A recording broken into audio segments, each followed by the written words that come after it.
Rail স্টেশনে মানুষের ভিড়, সেই ভিড়ের মধ্যেই দাঁড়িয়ে আছে ক্যাপ্টেন অর্জুন সিং।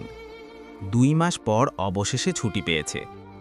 মুখে ক্লান্তি, কিন্তু চোখে ঝলক, কারণ সে বাড়ি ফিরছে। বাড়ি পৌঁছাতেই মায়ের চোখে আনন্দের অশ্রু গড়িয়ে পড়ল। স্ত্রী দরজায় আরতি নিয়ে দাঁড়িয়ে। ছোট ছেলে দৌড়ে এসে বাবার বুকে ঝাঁপিয়ে পড়ল।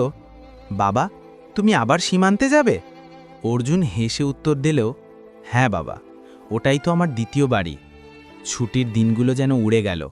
শেষ রাতে সবাই ঘুমিয়ে পড়েছে, কিন্তু অর্জুন একা ছাদে বসে আছে, চেয়ে আছে তারা ভরা আকাশের দিকে।